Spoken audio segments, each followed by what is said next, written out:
তো গাইস, আমাদের বাড়ির বরফটা এখন ছাড়ানো হচ্ছে। এই যে ছাড়ানো দেখতেই পাচ্ছ তোমরা বন্ধুরা। এই ছাড়ানোর পরে এবার আমরা কলের দিকে যাচ্ছি। কলের দিকে গিয়ে এইবার হচ্ছে আমার দাদা ভালো করে মাংসটা ধোয়ার পরে যেন কোনো ময়লা বা লোম না থাকে গায়ে। এটা ধোয়ার পরে এই যে ধোয়া মাংস কাটাকুটি সব পর্ব শেষ।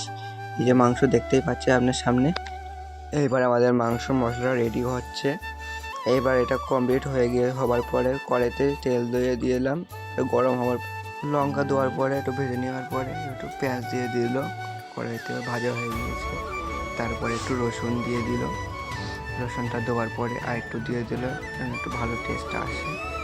তারপরে একটু আদা দিয়ে দিল। আদা তো দিতেই হবে, না দিলে তো হবে না। এরপরে ভালো করে মিক্সিং করে টমেটো দেওয়ার পরে এইবার হচ্ছে মাংসটা ঢেলে নেব। মাংসটা ঢালার পরে একটু নাড়াচাড়া করে নেব। নাড়াচাড়া করে নেওয়ার পরে একটু ভালো করে মিক্সিং করার পরে এবার হলুদ দিয়ে দিলাম। হলুদটা দেওয়ার পরে আবার একটু নাড়াচাড়া করে নিলাম। নাড়াচাড়া করার পরে আবার একটু হলুদ দিয়ে দিলাম। তারপরে আবার একটু হলুদ দিয়ে দেওয়ার পরে কষে নিলাম ভালো করে। কষে নেওয়ার পরে একটু লেগে গেছে, একটু ভালো করে নিয়েছি। ভালো করে কষে নিচ্ছি।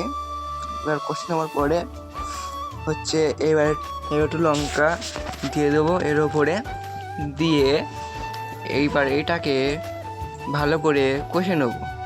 কষে নেওয়ার পরে এইবার হচ্ছে এইটাকে ভালো করে জিরে গুঁড়ো দিয়ে দেবো। জিরে গুঁড়ো দেওয়ার পরে আবার একটু জিরে গুঁড়ো দিয়ে দিলাম। এবার একটু লবণ স্বাদের জন্য এনে দিলাম। স্বাদের লবণ লাগবে, সবার দিতেই হবে, সবাই তো জানো। তারপরে লবণটা দেওয়ার পরে একটু ভালো করে কষে নিলাম। এবার ভালো করে কষতে হবে, ভালো করে কষে নেওয়ার পরে এবার হচ্ছে ভালো করে একটা কালার এসে গেছে। মাংস কালারটা খুব সুন্দর এসছে, দেখেছো? এবার হচ্ছে একটু জল ঢেলে দিলাম যেন এটা ভালো করে সিদ্ধ হয়ে যায়। জল ঢালার পরে একটু কষা মাংস নিয়ে নিলাম টেস্ট করার জন্য, একটু গালে দিয়ে দিয়েছি। গালে দেওয়ার পরে এত সুন্দর লেগেছে তা কী বলবো। তা একটু প্লেয়ারটাকে সাবস্ক্রাইব, একটা লাইক আর একটা অন করে দিও।